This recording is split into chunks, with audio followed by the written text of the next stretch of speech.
Hello guys, karon guys, pamirindawan na nato sila saging. So, di pa kao naman ako na sila ganyan kinumpay.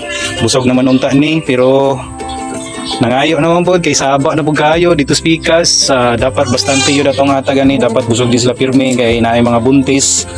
So, kasan ni pang tapon pagkauman asinan nato.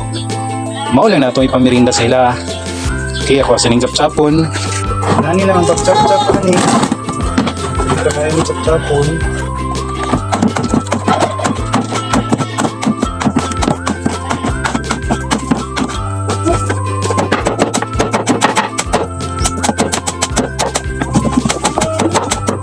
So, inani, bite size na na.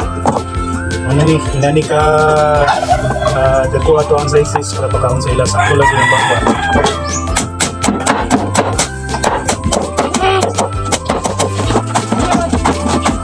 Primero, dili kay sila ganang mukaon na ni nga mabakuan pa sila, wala pa sila nasanay.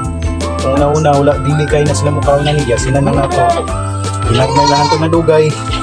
Nasanay na sila karon gusto na kay sila mga Pero kaning saging, punuan saging, dili man ako ni permanente ginaatag kay merinda lang ni.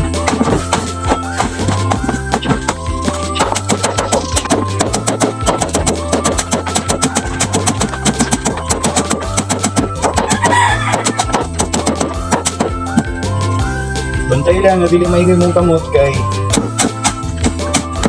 kasi bilog lagkaon. Tubuan ang ihang merinda.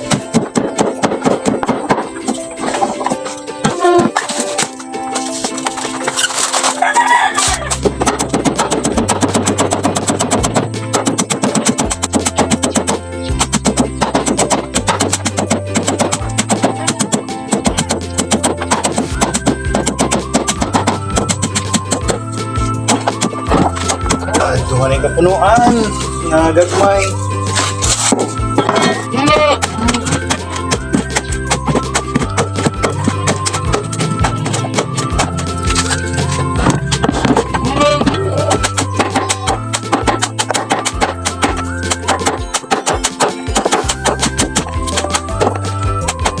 Pwede po ninyo sagulan o kuan kanang tawag rice bran o corn bran o mas nindot butangan pa yun ang molasses. Atin pero karon ang nakuha lang ibutangan ni akong isagol asin lang. Kani punuan sa saging na pud siya makuha ang nutrients ni magnesium o potassium o kung sa patong uban dili na ko pa familiar sa uban nga nutrients nga ilang makuha diri ning punuan sa saging.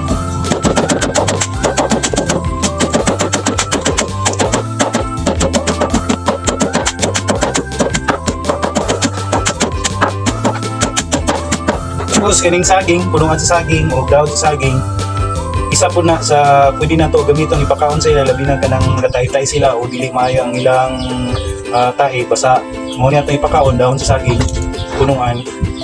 Obserbahe tiod-tiod ang ilang tahi kaging na na. Ngunit na is patlanggan na. Nahutdan man tag molasses, akong ibutang lang ani asin lang sa estimate lang nato sa kadaghan ng asin.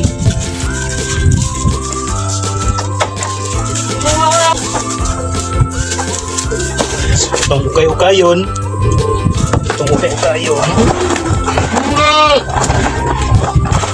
Kita ninyo na apoy dahon sa saging na sagol. Next well. Merinda lang ni nila pero mabusog yapon sila ni. So ato sa ning apuron sa ilang kananan.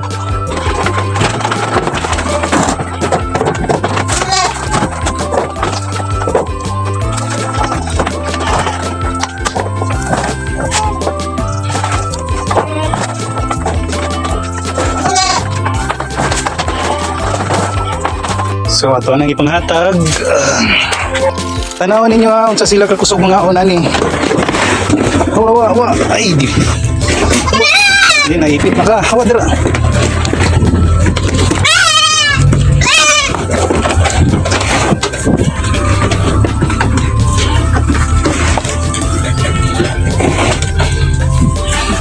Nahurot na nila. Bantayan na to pila ka minuto nahurot na nila. Ayan pa na to ni sa duha ka bak. Nakot na nila. Ganahan sila mga una na. Itong pirmero, ignorante kayo sila ng punuan sa saging, pero no, hangol kayo, mga siro kayo. Usog kayo na sila mga ahon, pati ang ilang mga anak, nga 2 months old, kaahon na pod. So dito speakers, tagaan po na to dito. So mao ni akong ipang tagaan diri akong mga buntis nga kambing.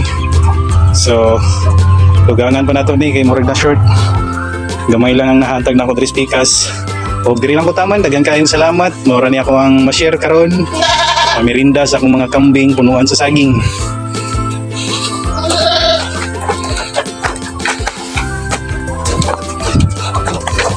Di ka ulat to. So gamay ra kay sa diri sige lang dugangan nato ni karon. Oy, after 5 minutes gamay na lang nabilin. Duha ka kanan na natong gihatag sila o puno guna pareho ng duha. So kay luganay gyapon sige daghan kayo. Ang isa dito atong kusog kay mukaon, pahuway na siya kay busog na jud kay siya. So dali ra kay hurot nila oh.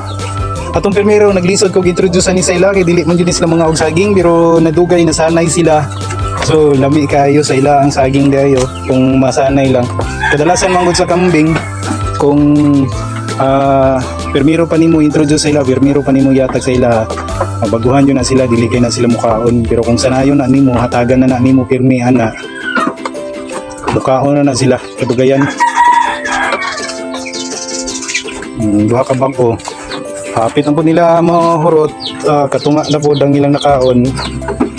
Wala pa'y mga 5 pa lang ka minuto. So na hinahinayan na nila, balik-balikan na nila, mahurot na nila ilang pagkaon.